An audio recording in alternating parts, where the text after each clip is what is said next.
because we used to live next door to each other, and then we all bought houses, and then we just kind of moved apart, so we weren't spending as much time together. Oops. So then we just decided we just need to start a band together so we can spend more time with one another. This is Rob Ruckus. Hey, this is Kate Clover. Hey guys, it's Nick Collins here from The Effect and Better Strangers. Hi, my name's Madeline Rose. Hey, it's Ben McKelvey. It's Tim Howard here from Mike and the Mechanics. Hello, I'm Amanda Lehman. I'm Billy Harvey. What's going on, everybody? I'm Casey Sampson from the band Twist Stop. Hey, it's Tony from Fastball. Hello, everybody. My name is Isaiah Mitchell. Hey guys, it's Matt here from the White Lakes. You're listening to Almost Famous Magazine. Come join us for this interview. Check it out, Almost Famous Magazine. Hey everyone, welcome back to The Hang right here on Almost Famous Magazine. Thank you to everyone who comes and hangs with us, with all these great artists and musicians, time and time again, week after week. We love bringing them to you. We appreciate everyone who shares, subscribes, tell your friends, all that great stuff that keeps us going. It's been a little while since we've done anything like really punk. We went all out on punk rock bowling, and I'm super excited. It's been a little bit, and we've got another great band, and this is a band from Las Vegas where we went for punk rock bowling. And I'm going to tell you, the Implosions is a Las Vegas garage rock band with songs inspired by the grit and glitter of their home. Their sound staggers between the 60s garage, 70s fuzz and punk, and 90s riot. Like a drunken tourist navigating Fremont Street, they tell stories. And I'm going to tell you something, because I've been listening to their new record, Color Me, and it's a film. This album is a film. If you love great lyrics, if you love theater of the mind, if you want an album that's going to paint a picture of like a 3-day bender in Las Vegas where you hit everywhere from Fremont Street to the Strip and every hole in the wall in between and find yourself in a gutter on day 3 waiting for that flight, this is the album for you. I absolutely love it. Adrienne, Clay, Dave, and Denise, welcome to The Hang. It's great to have you. Thanks.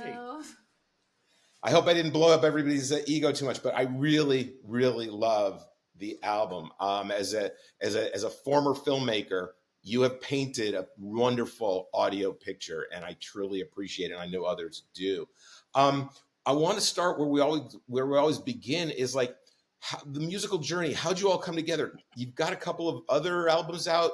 Tell us the history of the band. So we're two married couples that have been friends for, I don't know, our oldest friendship is like 30 years.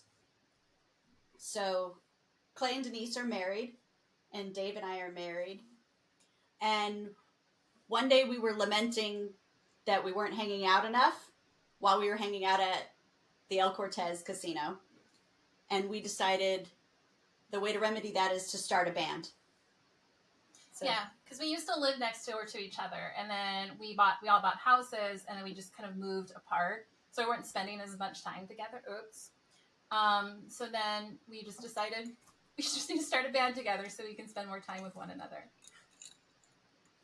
That's awesome. That's awesome. And how long ago was that?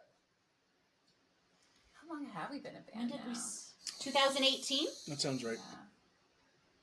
Yeah. All right. Yeah, you've kind of picked some really like experiential subject matter for the theme of your music.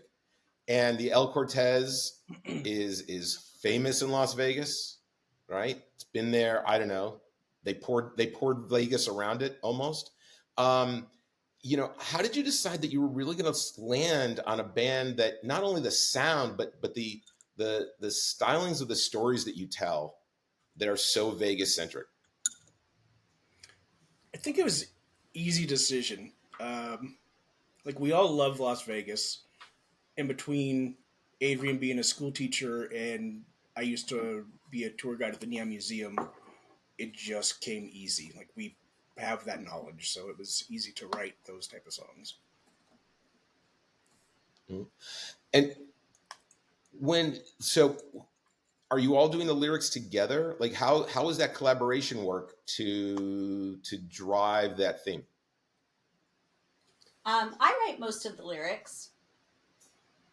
I'm a history teacher, so I actually use a lot of historian techniques. I look at old articles. I look at old artifacts. We talk, like Clay said, he worked at the Neon Museum and he knows a lot about history. I've read books about Las Vegas, and I kind of pull all that together to write the lyrics. Yeah, and a lot of times, like, we'll come to Adrienne basically because she does write all the lyrics. We'll say, we want a song about, like, Ghost of Rhyolite, so that's on our new record. And so it's like, we want to write a song about Ghost of Rhyolite, or we want to write a song about this. And so then Adrienne will, like make all her magic work, and then she'll come up with these incredible lyrics. Mm-hmm. You know, I as soon as I looked at the Bandcamp where everybody you can get their music, by the way. As soon as I saw Ghost of Rhyolite, I know these are very cool people because I've been to Rhyolite, and you've got to get away from Las Vegas to go to Rhyolite. And now it makes sense to me. I mean, Adrienne, if you're a history teacher, I mean, with songs, you know, like you got Evil Knievel, Rhyolite. I mean, all of these songs have different pieces of Las Vegas in them. And I'm waiting for you guys to announce that you have a deal with the tourism board because I don't know any other.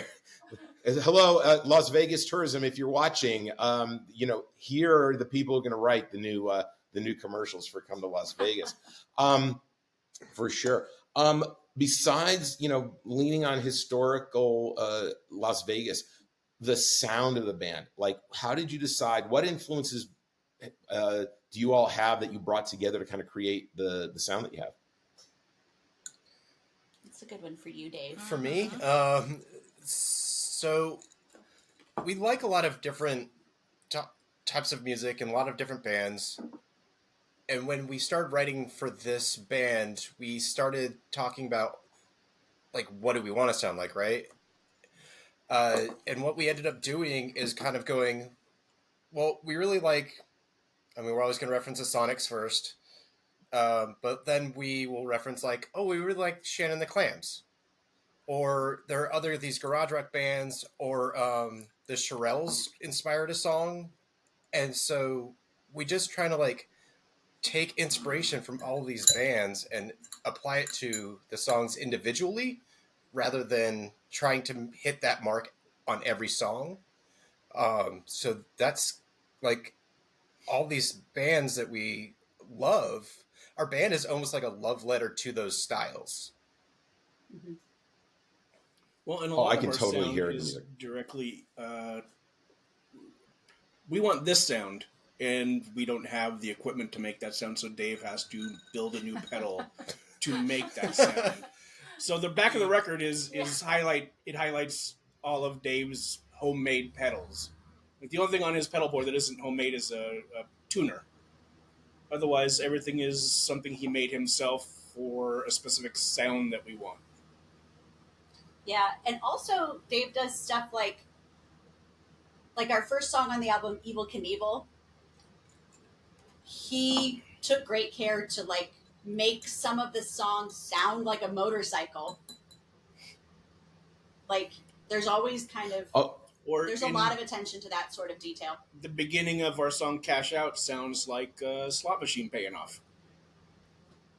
And I think it's missable if you don't know it, but if you know it, it definitely sounds like a slot machine paying off. And did I catch someone's playing banjo on this album? Is there a song with a banjo? Was it a banjo in it? That's me again. Yeah, Dave plays banjo.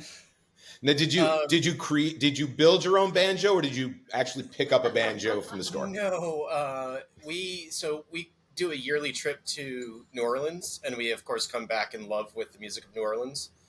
And I had seen somebody playing a 6-string banjo, which is strung and tuned like a standard guitar. And Adrienne got me one for an anniversary. Was it? Yeah. So yeah, there was a song that we wrote, Helen J. Stewart, which kind of is inspired by the style of the New Orleans and like that.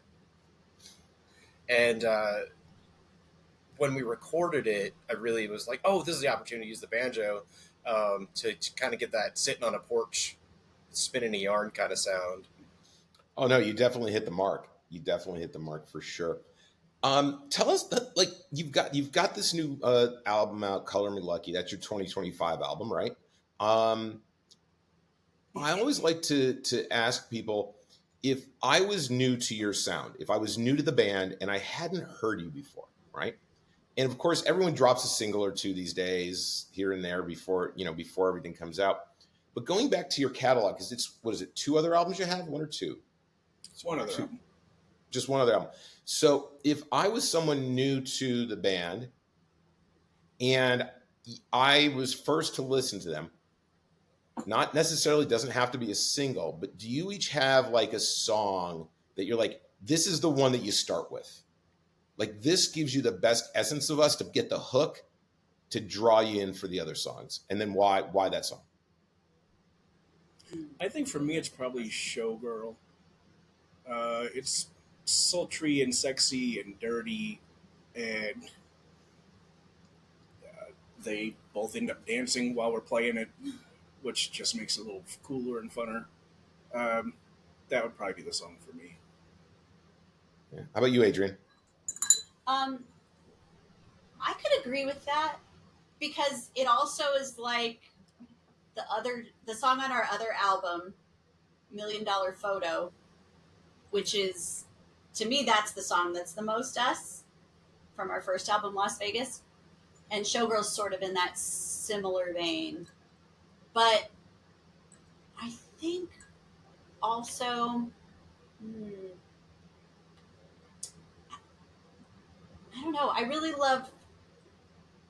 know. I like all our songs, but I love the Devil's Wheel on this album.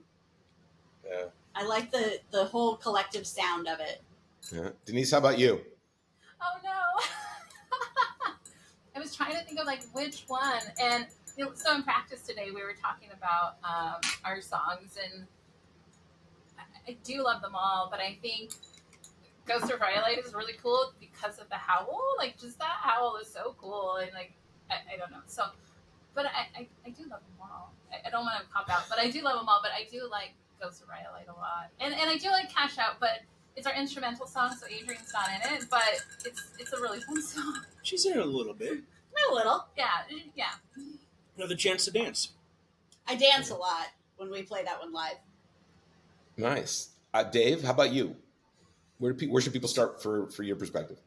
So it's going last. Everybody's come up with the good ideas. It's actually really hard to pick a song that exemplifies us, right? Because we're really dynamic. Our songs are, they can sound like one way. They can be sultry. They can be very rock and roll. But I'm going to say Pour for Four, please, because it has our drink order recorded in it, so that everybody knows what to buy us after we're done playing. Or while we're playing. Look, I'm a little biased, and as you can see, just for this episode, I'm wearing my Double Down shirt for y'all. I got to that song, and I'm like, okay, what are they ordering? Because I'm like, is it ass juice? Could it be 4 shots of ass juice? Thanks. Because that is, if you're going to get indoctrinated in Las Vegas, you go get a shot at the Double Down. I mentioned earlier, to me, the sound of the album is very cinematic from the standpoint of the lyrics really painting that, it's a leaving Las Vegas kind of experience. It's really, you start out with a lot of hope and excitement, and you end up, I can't wait to get on that flight so my desperation goes away type of thing. But it's got a grit and a sound to it. I'm curious, how did you all record the album? Did you do it digitally like a lot of people are doing these days, or did you go to a studio and record a tape? I mean, what's your process like? On this one, we did it digitally in a bedroom with our friend Joe in his bedroom that he calls Sci-Fi Studios. But yeah, it was really, even in that essence, it was still really stripped down. It was we didn't do any analog on it, but it was like we tried to distress it as much as possible and try and get it to sound analog as we could. But we fell to the luxuries of digital recording on this. Yeah. How about your first one? How was that one recorded? That one was recorded in a Riverside garage. Yeah. In a day. Yeah. Wow. You guys are really you're giving new life to DIY for sure. I mean, so how did you, like, what did you apply to the album to get that sound? Because it to me, it's like, you remember, before we watched everything in digital video, like, you'd see like lint showing up on the screen because they got caught in a projector, right? There's a little dirt, a little grit. How did you make the choices to incorporate that into this album, since you were using digital equipment and it wasn't happening through analog means, which is where it typically seeps in a little bit? Well, we're not good musicians, so that helps the grit a lot. I'd say that's our main key to get that sound. I love it. I saw an interview with the guitar player of the Sonics, and someone asked him, like, it's been 50 years since your last record. How are you playing the same style? And he's like, I didn't practice the whole time. That's why I sound the same. I think that's awesome. Versus a lot of we more just hang out and drink instead of band practice. I do think it's a lot Dave's pedals, and like, we always want that grit. We have it live. So I think that's a lot of why we sort of embed that analog sound, even if it's recorded digitally. I'm still getting over I'm still recovering from the musicianship thing. So I want to know, you're sitting at the El Cortez, you hadn't seen each other in a while. You're probably having, I don't know, at least a couple of cocktails. Were any of you in bands prior to, I mean, was there musicality in your life prior to that? Or did you guys just say, you know what, we're going to pick up some instruments and figure this out? We've all been in bands before. Like Clay and I are in another band together, and Dave and Adrienne, they were in another band together. So that, I think that's just how it naturally progressed, because it was like, hey, we all play music. Adrienne was originally a bass player in the band that she played with in Dave. And it was just like, hey, we all play music. We should all just start this band together. And yes, there was a lot of drinking involved. At the time at the El Cortez, that's when they had like $1 roulette. So we were just living the lifestyle, and then we would go over to the D and play the ponies, and it just felt so natural at that moment, and so that's how that all worked out. And Dave and Clay have been in bands since they were children. Yeah, true. That leans on the I should be a better guitar player at this point. But here we are. Look, happy hour at the El Cortez can either make you sound better in your own mind or give you a little extra dexterity. You never know. I know my guitar playing gets better after about a bottle and a half of wine. So At least I believe so. So. What, you've been around now, let's do math, 2018 is 5, about 7, 8 years, if I can do math without my fingers. What's been a couple of highlights so far? Like, have you had like some really memorable moments where it all clicked and you're like, this is working for us the way we've always envisioned it? I think, Adrienne, you've got to answer because you have the biggest smile right now because I think you know the answer. I have so many highlights. But we just had a big one really recently. We just played a couple of shows in Japan, which was just magic. It was the best time ever. So that's my most recent. But there's been a lot of really cool stuff. What made it special? What made Japan? I'm sorry, Adrienne. What made it special in Japan? What were the factors that kind of brought that together? Well, we have a friend who's in a band called Teenage Slang Session, and he was in another band that played here in town years ago, and that's how we got to know him. And he invited us to come and play, and the show that we played with his band was just one of the most fun times we've ever had in our lives. Like, the people that came were so friendly and so supportive and just genuinely lovely. it was a blast. Yeah, like Clay, the I think people you who were. were on our show, like they were just so raw. Like there was no like inhibition or like, oh, they weren't afraid to just like show that they were having fun. Because you know, sometimes you go to shows and people are just like, I'm so cool, but like deep down inside, they're like, I'm having the best day of my life. Well, all of the shows that we played in Japan, everyone was like, this is the best day of my life. So then like we got to feed off that energy, and it just made it really special. And yeah, that was definitely one of the highlights for me for this band, is getting to play Japan. Awesome. And Clay, I think you were going to say that you got one. I just think, in general, with punk rock and garage rock, you get to play with like your favorite bands. That's the coolest thing. Is we've played with the 5678s. We're playing with Detroit Cobras next week, and those are some of our favorite bands. And so I think, just in general, with not even necessarily for us, just in punk rock in general, you get to play with your favorite bands, whereas a lot of regular music, you don't get to do that. Yeah, to me, that's church. Like, there's so many times that we're on a show, but the best thing is the other people we're playing with, and it's just like that community and that feeling, and it's the best feeling. It is, because like also like a lot of times you get to play with your friends, and like some of our songs are inspired by our friends' band, so that it just makes it like a whole experience, just getting to like play music and like what I don't know, it's magic. It is.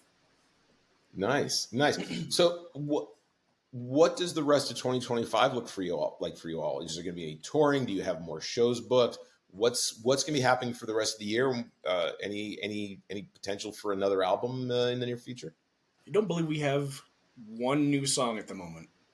I think everything that we have is recorded. That's it. But I know we're going to do some LA shows, and we're going to do some New York shows. I shouldn't say New York, I guess East Coast. Yeah, Philadelphia and New York. Mm-hmm. And we busy. Just kind of say yes to anything. So if some random person is like, you want to play Alaska on a Tuesday, we're probably going to be there. So we don't tour because we all have day jobs, but we love to travel and play a show or two. Okay. Now you don't have anything written, but let's be honest, Las Vegas is one of the most constantly evolving cities out there. So I don't think you're going to run out of anything to write about. That's for sure. No, there's plenty of material. Oh no, I have like 8 topics in my phone written down for new things. We're just not there yet. Let me ask you this.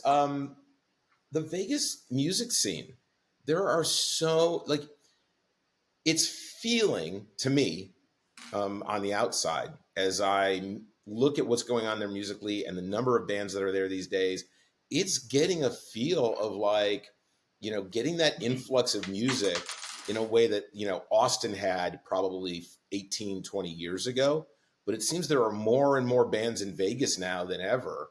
What's the scene? What's the evolutions that you've seen in the music scene there in Las Vegas? And how do you feel about, the fact that there are just a ton of great bands in the city now? I mean, is it competitive for you, or do you feel that like, hey, it's great for collaboration, it's great for the whole scene? What are your thoughts?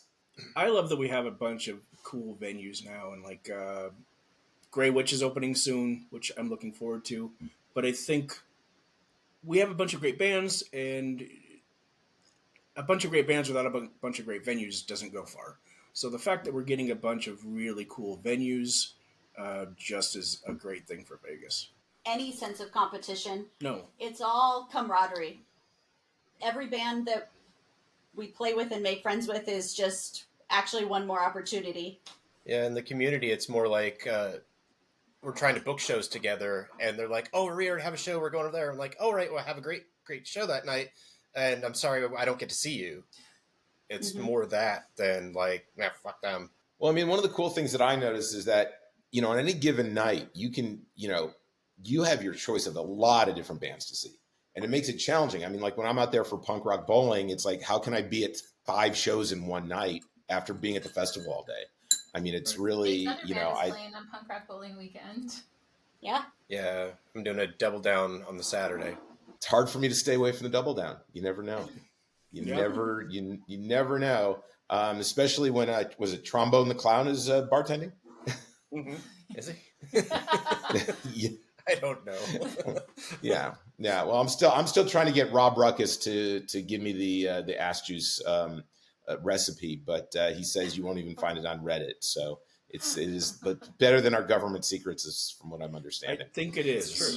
It's very highly guarded. Yes. Highly guarded, and probably after a couple shots, nobody could remember it anyway. No. Right. I think it's pineapple juice and Midori. And cranberry juice, because it's red. Oh, I thought that was the blood. No. Oh. Hey, look, it's better than Christmas time when they do ass nog, because milk with any liquor is not my jam. Not my jam. Regular nog. Right. I don't want regular nog. I definitely don't want ass nog. Maybe it's better. It has to be better than regular nog. Regular nog. Ass nog is better. Ass nog. I may have to consider it one of these holiday trips, because I come out there and visit my money. It stays there, and I go and visit and say hi. It's kind of like having kids in a divorce. You get visitation rights, but you never get to take them home. Right. We all have people that we absolutely adore musically in our lives, and some of them are within reach of us getting to work together, and some of them aren't. And one of the things I always like to find out, and since we've got all of you with us today, you each get to choose one. So out of the four, there are going to be four answers. If you had an opportunity to get in a studio and collaborate with another artist for a day, who would it be and why? Like, who would it be because you really want to say, you really want to make something with this person? I will tell you, Prince is not available. And we've had people who are like, oh, I want to get in the studio with Prince. Magical things happen when people see this podcast, but I can't guarantee, because, cloning is not where it's supposed to be yet. But who would be, Denise, I'm going to start with you. Who would you love to get into a studio with and collaborate with?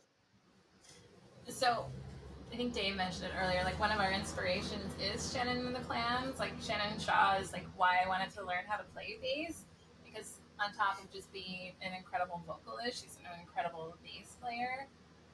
And just, I love, like, the band is so, like, raw and just so, like, quirky, and they have, like, different styles too, which I really like.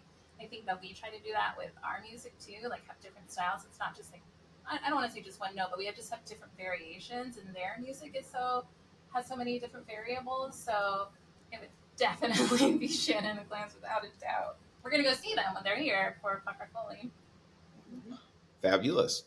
Now, of course, Dave doesn't get to choose that. So Dave's got to, I'm going to let him go last, because I think he said David mentioned that before. Adrienne, how about you? Who would it be? Why? It's such a hard question. You know what?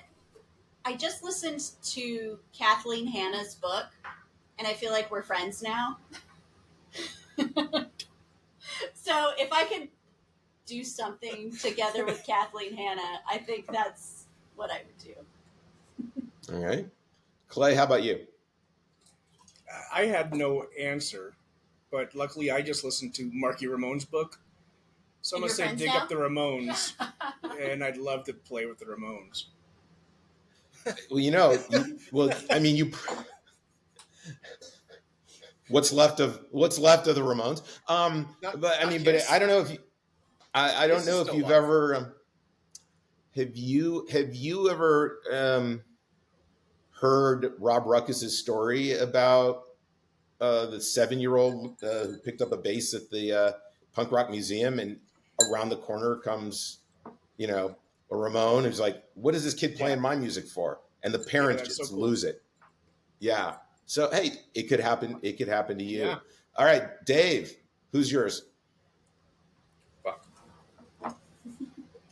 We're allowed to cuss. Oh, at this point, does it fucking matter? I mean, we've been at this for almost 30 minutes. So, I mean, come on. Hey, fuck. It's a little fucking late for that, dude. Come on. I think we're family now. It's okay. It's just between us. Who's watching anyway? Come on.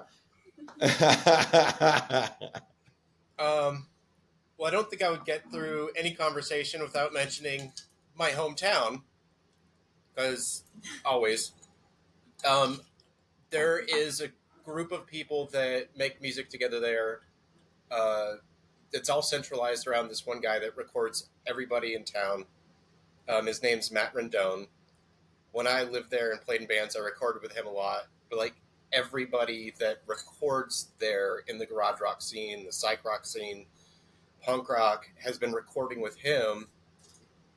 And it's just this ecosystem of musicians that all work together and play together so much. I moved away 20 years ago or so, and I've been still watching, and I'm still friends with all of them, watching that ecosystem grow. And it's developed into something that's incredible. Matt has recorded himself, his psych rock band, the Resnars, which is just him doing 4-part harmonies and recording every instrument, everything. I've never actually played music with Matt, so it would be kind of an honor to be able to record something with this guy that's my friend that I've never actually recorded anything with, even though he's recorded my music. Well, let's get him on the phone. What do we have to tell him to do to get his act together so he's recording with you? Right. We did play this band, The Freezing Hands, not too long ago, and they were fantastic. All right. So one of the things that we're big about here is purchasing music, right? Y'all are on Bandcamp. Go buy their albums. Seriously, support this band. They're friggin' amazing.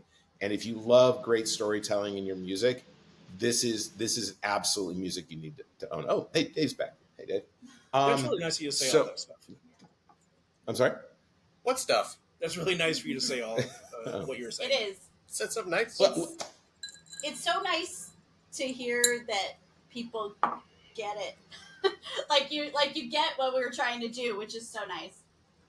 Well, look, I'm a very transparent person. If I didn't like your music, would we be sitting here? Come on, let's be honest. No, we would, but that's besides the point. No, I'm being genuine. I mean, really, and I think that when you look at popular music today, especially, it's the art of great lyric writing is more seldom and few than it used to be even 20 years ago, right? And I think that now, given that we can throw some words into a large language model and it spits out lyrics to a song. Hell, it will vocalize the song. It will write the song. To find people who are actually taking the time to put thought into lyrics and writing about things they're passionate about, and especially writing about a place that you have to know the nuances, and you get that. And I think that that's something that shines in the music. So. And by the way, there was no money traded hands for that endorsement. There was no waiting. Right. I mean, but I do take Venmo.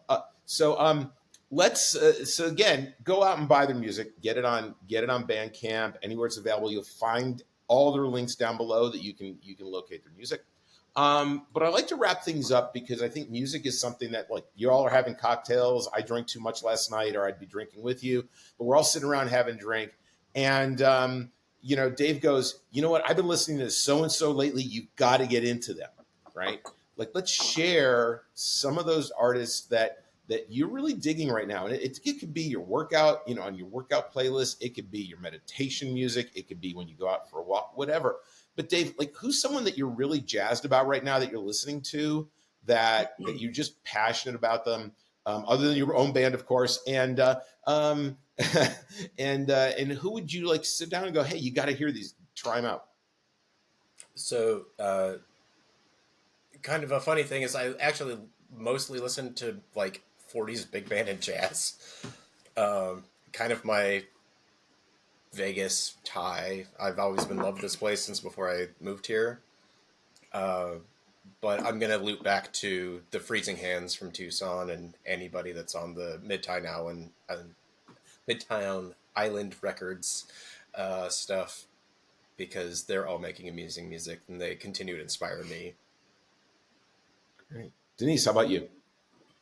So you mentioned them earlier, like the Shakewells. They're incredible. Like we've got to play a lot of shows with them, and I really, really like what they're doing.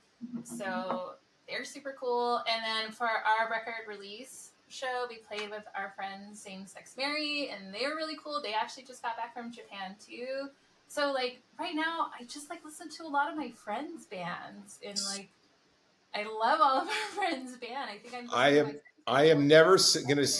I will never say you're doing anything wrong by listening to the Shakewells. I love the Shakewells. They're amazing. I photographed them last year. They were at the usual. I think the usual place was where they did their show. So yeah, I mean, Rob and them are doing an amazing job. Love that band. Love that band.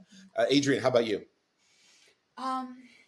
We're about to play the record release show for our friends, the Dirty Hooks, and I love them.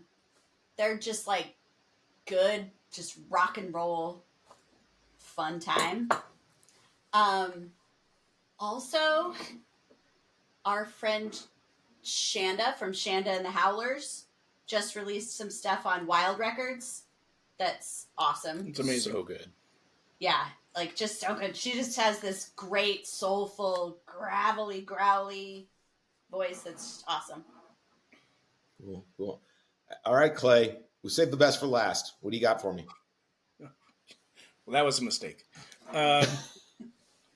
You know, I love just playing with our friends' bands, like everyone else said.